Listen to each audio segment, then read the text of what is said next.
पुण्य करा होता है, जितने व्रत, उपवास, साधना, दान, पुण्य जितना करा होता है, केवल कर्मनाशा नदी का एक बूंद पानी शरीर पर पड़ने से वो सब नष्ट हो जाता है। कर्मनाशा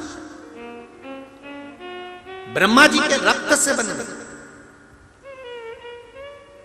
ब्रह्मा जी ने झूठ बोलना बंद नहीं किया, तब भगवान विष्णु ने आकर ब्रह्मा को चुप करा और भगवान शंकर की आराधना करी। हे शिव कृपा करिए, भोलेनाथ कृपा करिए।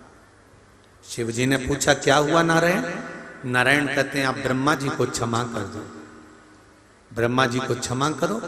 भगवान शंकर ने ब्रह्मा जी को क्षमा तो कर दिया, पर भगवान विष्णु ने कहा ये ब्रह्मा जी का जो सिर कटा है, लुढ़क कर गया है, झूठ बोलने वाला ये सिर जो लुढ़क कर गया है, इस सिर का कुछ कर दो, क्योंकि ये संसार में पड़ा रहेगा, लोग इससे नफरत करेंगे, आप कुछ कृपा करिए। शंकर भगवान ने कहा भगवान नारायण आप कह रहे हो तो मैं वर देता हूं, ब्रह्मा जी का ये सिर वट वृक्ष बनेगा, बड़ का पेड़ बनेगा। इस वट वृक्ष के नीचे किसी देवता की पूजन भले नहीं होगी, पर मैं इस वट वृक्ष के नीचे विराजमान होऊंगा और मेरा नाम वटकेश्वर महादेव होगा। मेरा नाम वटकेश्वर महादेव। सुनो ब्रह्मा जी, मैंने तुम्हारे सिर को सही कर दिया, बड़ का पेड़ बना दिया, अब आप संसार के लोगों के लिए कुछ वर प्रदान करो जिससे जीवों का कल्याण हो। जीवों का कल्याण। आज अगर यादव परिवार कथा करवा रहा है,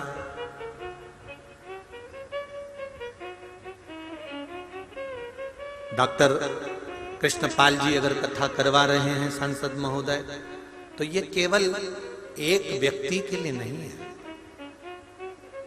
ये किसी एक के लिए शिव महापुराण की कथा नहीं है, संपूर्ण विश्व के कल्याण के लिए, संपूर्ण विश्व। महाराज भगवान शंकर ने कहा ब्रह्मा जी अब आप संसार के हित के लिए कुछ करिए। ब्रह्मा जी ने वर दिया, वट वृक्ष के नीचे जो अपने पूर्वजों के लिए पिंडदान, तर्पण आदि कादि कर्म करेगा, उसके पूर्वजों का मृत्यु लोक में कोई अंश नहीं रहेगा और वो देवलोक में जाकर विराजमान हो जाएंगे, पितृलोक से उनकी मुक्ति हो जाएगी। पितृलोक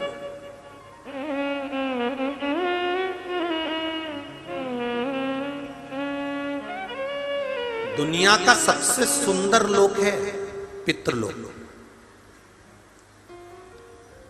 जितना बैकुंठ सुंदर है, जितना गौलोक धाम सुंदर है, उससे भी ज्यादा सुंदर है पितृलोक, जहां पर हमारे पूर्वज हमारे पितृ रहते हैं। सबसे सुंदर।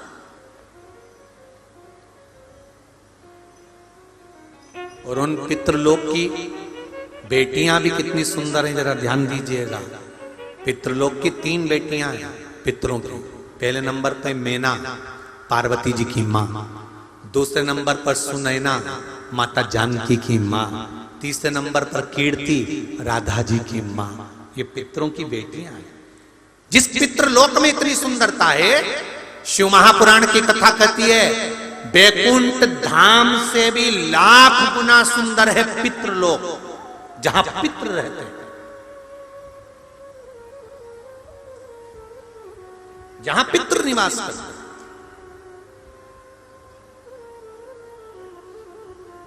बहुत सुंदर था पितृलोक। और पितरों के देवता आर्यमा, माता अदिति के पुत्र, वो भी बड़े सुंदर। काय पे बैठते हैं? कौवे पर। दुनिया का सबसे सुंदर पक्षी, वो तो राष्ट्रीय पक्षी मोर को बना दिया, नहीं तो दुनिया का सबसे सुंदर पक्षी अगर कुछ था तो कौवा था। दुनिया का सबसे सुंदर पक्षी, एकदम सफेद, बगुले और हंस भी उसको देखकर जलते थे। इतना सुंदर था कौवा, इतना मीठा बोलता था कौवा कि उसकी वाणी निकलती थी तो कोयल को भी ईर्ष्या होती थी। इतना इतना मीठा कौवा बोलता था वो। तो एक बार ब्रह्मा जी ने यज्ञ करा, गया जी, और उस यज्ञ को करने के लिए ब्रह्मदेव ने कहा, तुरंत कौवे को बुलाया, आर्यमा स्वामी को बुलाया कि मैं पितरों के उद्धार के लिए एक यज्ञ कर रहा हूं। आर्यमा स्वामी ने कहा बिल्कुल करिए, आपके वाहन कौवे की मुझे जरूरत है, ये लीजिए। कौवे को कहा जाओ, ब्रह्मा जी ने आपको बुलाया। ब्रह्मा जी ने कहा, कौवे, बैकुंठ के पीछे वाले द्वार पर कहीं अमृत का कलश छुपा हुआ है, तू बड़ा विद्वान है, तू जा सकता है, अमृत ला सकता है, पर मेरा निवेदन है कौवे, तू अमृत को लेकर मत आना, तू केवल अमृत का पता लगा कर आना कि अमृत रखा कहां। कौवा उड़ते उड़ते गया, उड़ते उड़ते गया।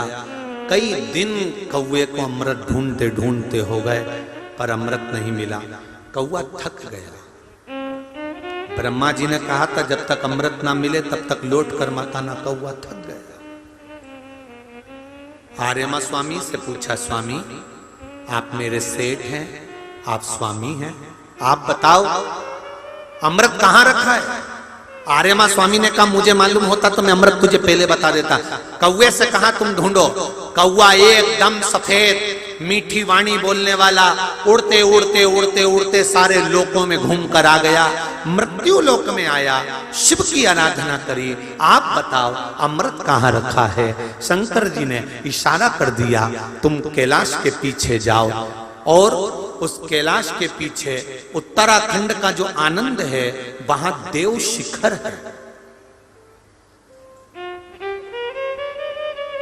कभी आप नेट पे सर्च करना, मोबाइल पर निकालना, उत्तराखंड की भूमि पर देव शिखर नाम आता है, देव शिखर, जहां पर अमृत का कलश रखा हुआ था।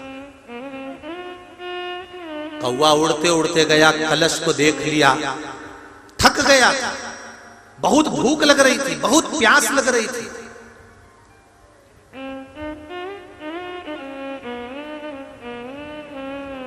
कौवे ने उस अमृत के कलश को देखा और उसमें से थोड़ा सा अमृत मुख में चोंच में रख लिया। चोंच में रखा, आया, ब्रह्मा जी से कहा प्रभु अमृत वहां रखा हुआ है। ब्रह्मा जी गए, अमृत का कलश लेकर आए। जैसे ही अमृत के कलश में से अमृत निकालकर ब्रह्मा जी गयासुर की छाती पर मलने लगे यज्ञ करने के लिए। इतनी देर में कौवे ने कह दिया ये अमृत को तो मैंने झूठा कर दिया। ब्रह्मा जी को क्रोध आ गया। क्रोध आते से ही ब्रह्मदेव ने कहा, रे कौवे तेरी बुद्धि काली है, जा मैं तुझे श्राप देता हूं कि तेरा स्वरूप गोरे से काला हो जाए, और तूने अमृत को झूठा करा है, इसलिए मैं श्राप देता हूं कि तेरी वाणी कर्कश हो जाए, तेरी वाणी बेकार हो जाए। दुनिया का सबसे सुंदर पक्षी था कौवा, दुनिया का सबसे मीठा बोलने वाला पक्षी था कौवा, जिस पर पितरों के देवता आर्यमा बैठते थे, और पितरों के देव आर्यमा बैठकर अपने अपने पूर्वजों को उनके द्वार तक 16 श्राद्ध में पहुंचाते थे। 16 श्राद्ध।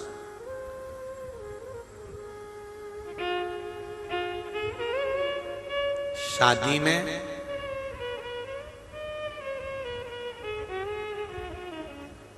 जब मंडप बनता है, आम के पत्ते, जामुन के पत्ते, बांस लगाकर जब मंडप बनाया जाता है, उस मंडप में जो मानक खंभ लगता है, उस मानक खंभ के अंदर जो चिड़िया लगती है,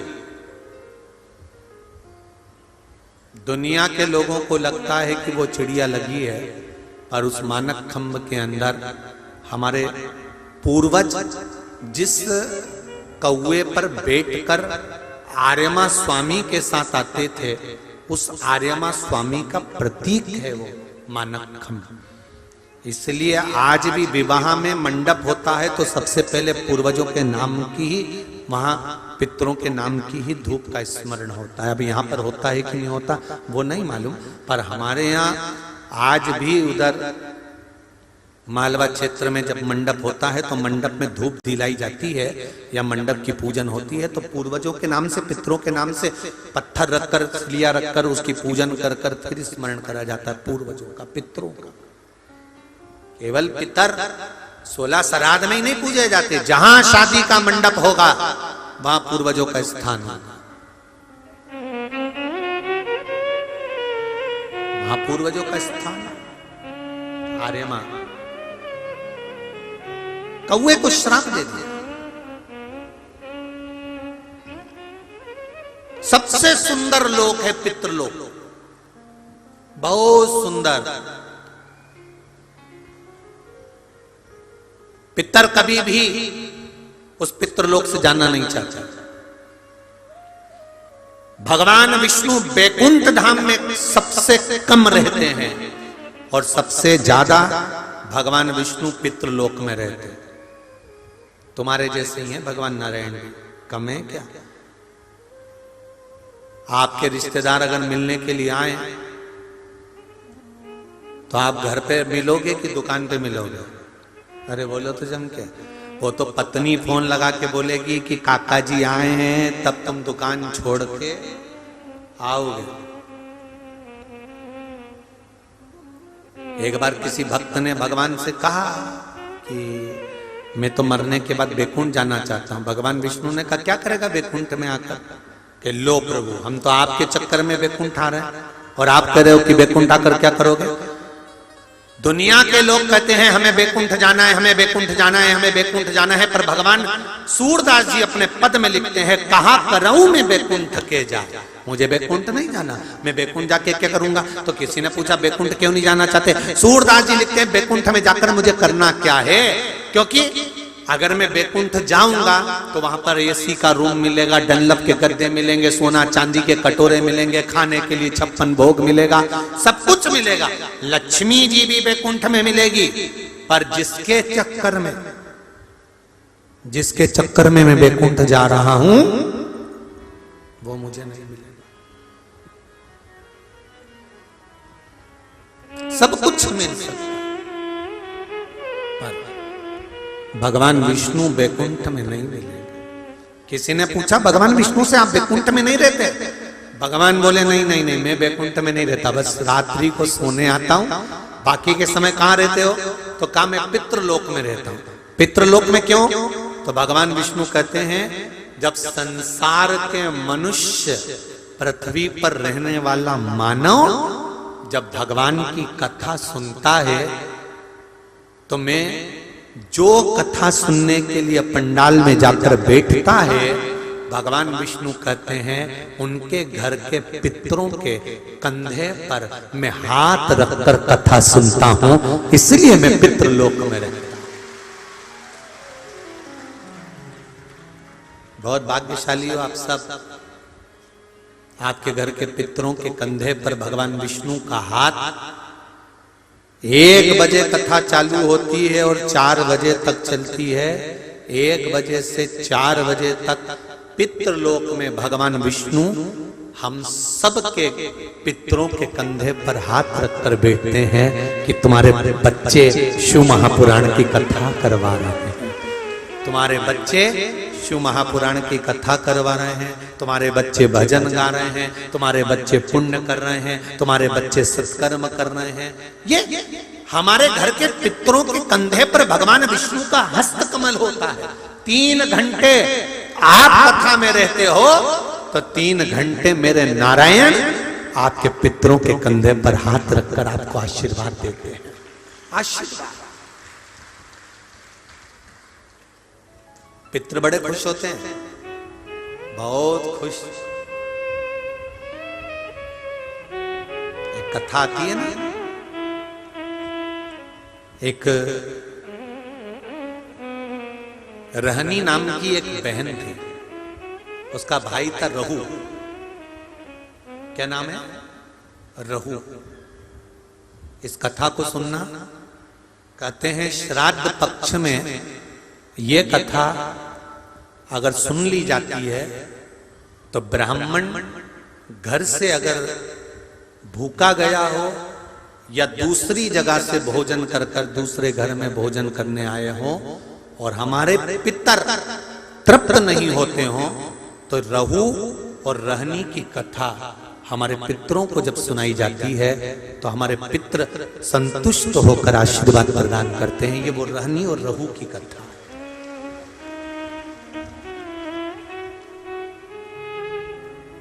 बहन का नाम है रहनी और भाई का नाम है रहू। बड़ी सुंदर कथा।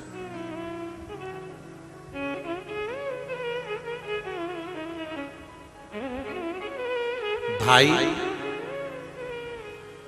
बहन की शादी हो गई।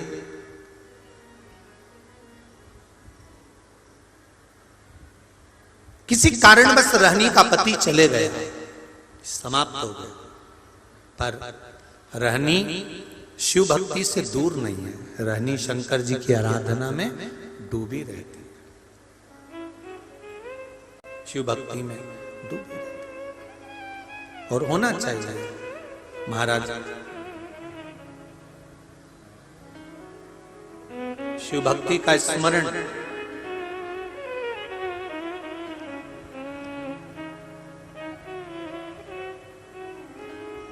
होते रहना चाहिए। रहनी शिव भक्ति में लगी रहती। शिव एक रहनी नाम की बहन है और भाई का नाम था रहू। संपूर्ण आस्था चैनल के श्रोता, फेसबुक यूट्यूब के श्रोता और इस अशोक नगर के सभी श्रोता दिल से सुनिएगा। इस कथा को श्राद्ध पक्ष में अवश्य सुनना चाहिए। रहनी जिसका पति नहीं है, घर में 2 बच्चे हैं, छोटे हैं, बहुत छोटे, और ये रहनी और रहू ये दोनों बहन भाई हैं। रहनी के माता पिता भी नहीं है, सास ससुर भी नहीं है, पति भी नहीं है, केवल घर में 2 बच्चे हैं। लकड़ी संविदा तोड़ कर लाती है और उसको बेचकर देकर थोड़ा सा चना इकट्ठा कर कर अपने बच्चों का पेट भर देती है। भाई रहू जिसकी धर्म पत्नी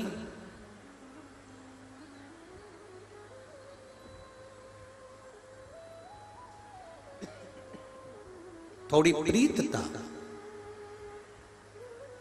ससुराल में कम थी। एक बात का थोड़ा स्मरण रहे अपने जीवन में।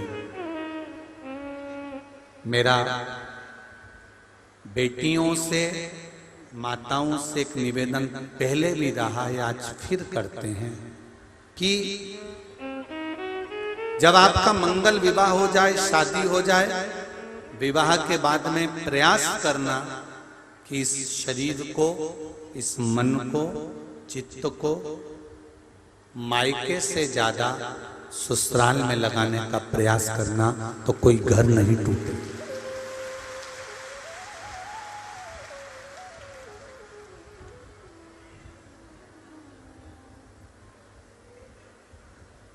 इस शरीर को थोड़ा और मन को, चित्त को थोड़ा सा मायके से ज्यादा घर में लगाने का, ससुराल में लगाने का प्रयास करें।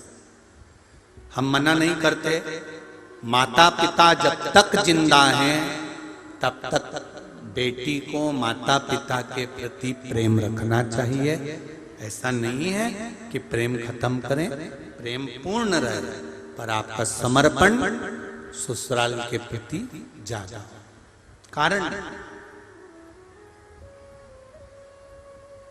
कारण क्या होता है?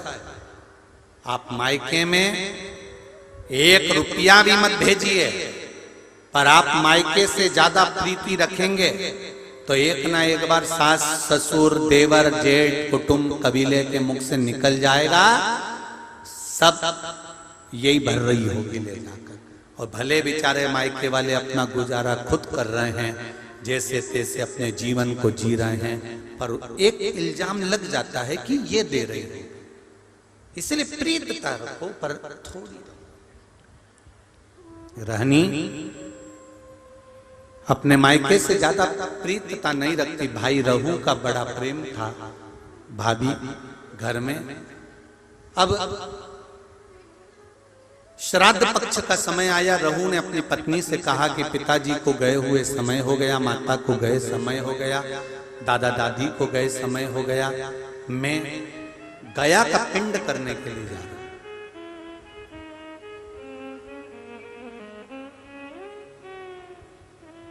प्रयागराज, काशी, गया, यहां पिंड देकर मैं पुनः वापस आऊंगा और शिव जी की आराधना कर कर अपन भजन करेंगे, कीर्तन करेंगे, स्मरण करेंगे।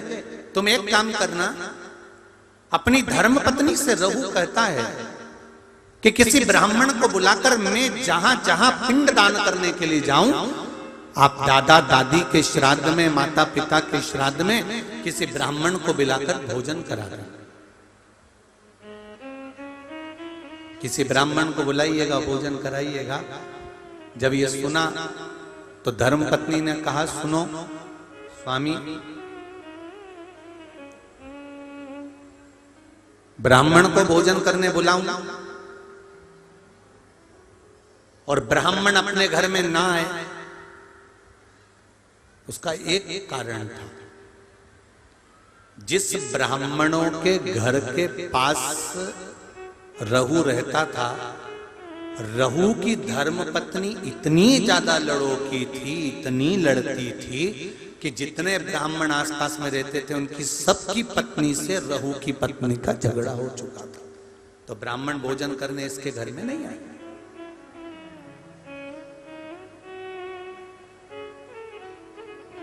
रहू की पत्नी ने कहा मैं ब्राह्मणों को बुलाऊं और वो नहीं आए तो रहू ने जाते जाते कह दिया, एक काम करो,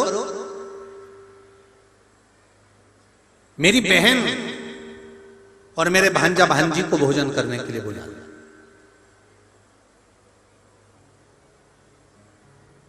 सनातन धर्म के अंतर्गत एक भांजे को या एक भांजी को भोजन कराना मतलब 100 ब्राह्मण को भोजन कराने के बराबर है। सनातन धर्म की रीति है ये महाराज। एक भांजे को या एक भांजी को भोजन कराना 100 ब्राह्मण को भोजन कराने के बराबर है। तो तुम एक काम करो, मेरी बहन रहनी को बुलाओ और अपने भांजा भांजी को बुलाओ, क्योंकि भांजा भांजी छोटे हैं, अकेले आ नहीं सकते, उनको बुलाकर भोजन कराओ। अब पति ने कहा कि तुम उनको भोजन करा देना और पति चले गया। धर्म पत्नी इतनी विचित्र थी कि उसने अपनी ननंद को बुलाया तो सही, पर भांजा भांजी को मना करवा दिया कि उनको लेकर मत आना। और भोजन करने के लिए ननंद को नहीं बुलाया, भोजन का काम करने के लिए ननंद को बुलाया और निमंत्रण मायके वालों को दे दिया कि श्राद्ध में मेरे दादाजी का श्राद्ध है, माता पिता का श्राद्ध है, आप सब आओ। मायके वाले श्राद्ध का भोजन करने आ गए। ननंद को निमंत्रण देकर बुलाया, जी आपकी माताजी और पिताजी का श्राद्ध है, अगर आप नहीं आओगी तो श्राद्ध में अच्छा नहीं लगेगा। ननंद आई और ननंद ने आने से पहले अपने बच्चों से कहा कि मैं नाना के घर जा रही हूँ। बच्चों की आंख में जल भरा हुआ था।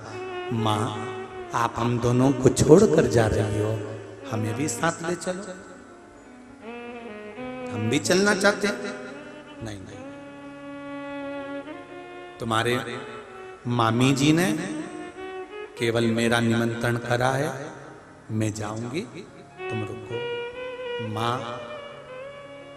2 दिन से लकड़ी नहीं मिली, जलवृष्टि हो रही थी, लकड़ी नहीं मिल पाई, तू बेच नहीं पाई, 2 दिन से अन्न घर में नहीं आया, हमें भोजन नहीं मिला माँ, आज तू चली जाएगी फिर भोजन कौन देगा। ये श्राद्ध पक्ष की कथा है। जो नारी जो पुरुष इसको दिल से सुन लेता है, इसलिए आपको सालासर जी में कहा था ये तर्पण शिव महापुराण की कथा है। जितने भी भारत भूमि के देश और विदेश में बैठकर लोग इस कथा को सुन रहे हैं, 7 दिन प्रतिदिन नूतन तर्पण शिव महापुराण की कथा को सुनो और अपने पूर्वजों को आपने तर्पण करा ना करा, पिंड दिया ना दिया, ब्राह्मण भोज कराया ना कराया, 1 बजे से 4 बजे तक अगर शिव महापुराण की कथा दिल से सुन ली तो पूर्वजों को सब प्राप्त हो जाएगा और उनकी मुक्ति। सुनो, बेटा बेटी कह रहे हैं माँ 2 दिन से भोजन नहीं मिला है माँ, हम बहुत भूखे हैं माँ।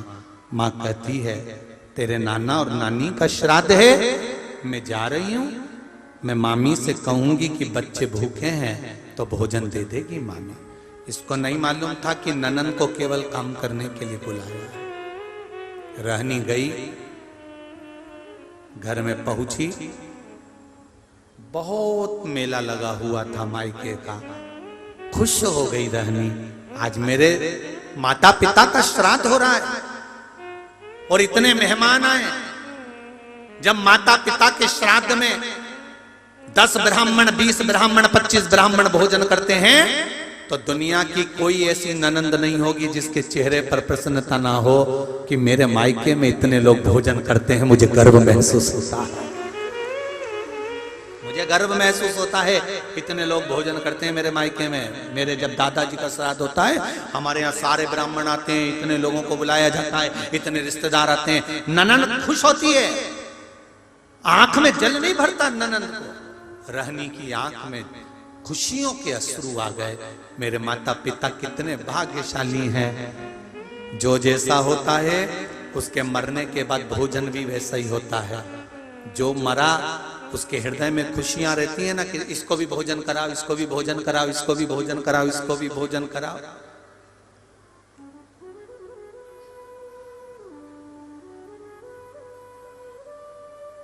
ये जो मिला है ये आपका नहीं है, ये आपके पूर्वजों का है।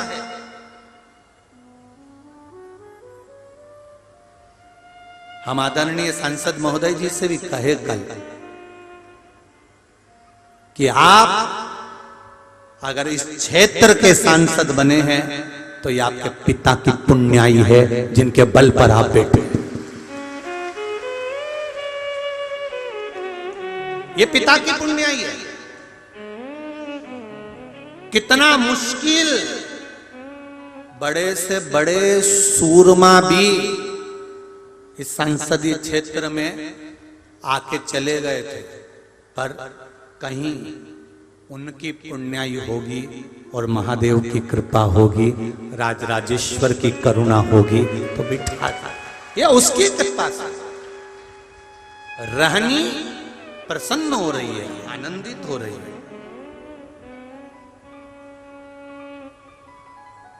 रहनी की आंख में आज खुशियां, अपार खुशी।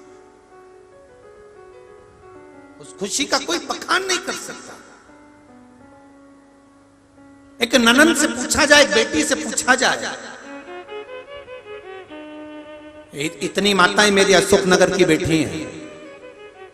पूरे पंडाल जहां जाकर देखो पंडालों में मेरी माताएं और भाई बैठे हुए हैं। मैं इन माताओं में से पूछना चाहूंगा, ये भी किसी ना किसी की ननंद हैं, इन सब से पूछना चाहूंगा, तुम्हारे मायके में जब भोजन होता होगा श्राद्ध का, और जब भाभी प्रेम से भोजन कराती होगी, 2 ब्राह्मण, 4 ब्राह्मण, 6 ब्राह्मण जब जीमते होंगे, ब्राह्मण के साथ में मेहमान भी जीमते होंगे, तो जितनी मेरी माएँ बैठी हैं, बेटियां बैठी हैं, नंदे बैठी हैं, इनके चेहरे पर प्रसन्नता होती कि नहीं होती? इनके चेहरे पर अलग प्रसन्नता आ जाती है कि हमारे यहाँ इतने जीवते हैं, ये जब किसी को बताती है ना तो बड़ी खुश होकर बताती है, हमारे यहाँ इतने लोग जीमते हैं, श्राद्ध आता है हमारे दादाजी का, हमारे काका जी का, तो हमारे यहाँ इतने जीमते हैं, हमारे यहाँ इतने लोग आते हैं, पूरे रिश्तेदारों को बुलाया जाता है, 25-50 लोग भोजन करते हैं, हमारी भाभी भोजन बनाती हैं, उनके सब भोजन बनाने के लिए हम भी लगते हैं, हमारे रिश्तेदार भी लगते हैं, सब भोजन बनाते हैं।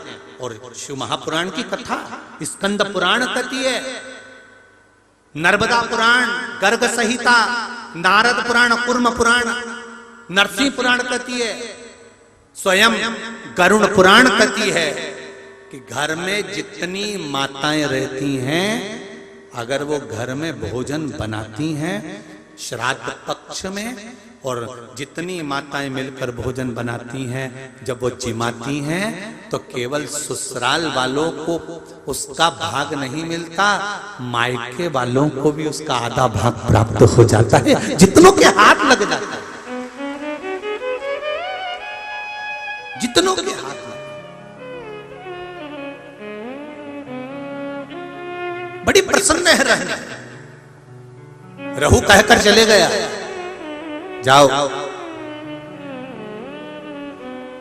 धर्म पत्नी ने जाकर निमंत्रण तो दिया है रहनी को, रहनी के बच्चों ने कहा आप अकेली जा रही हो मां, हमें लेकर नहीं, तुम्हारी मामी ने तुमको निमंत्रण नहीं दिया। शिव महापुराण की कथा कर रही है,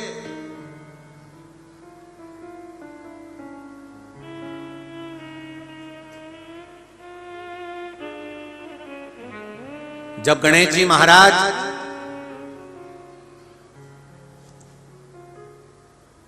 अपनी धर्म पत्नी रिद्धि सिद्धि के साथ मिलकर किसी व्रत का उद्यापन उजमना करते थे, ये उद्यापन जितने व्रत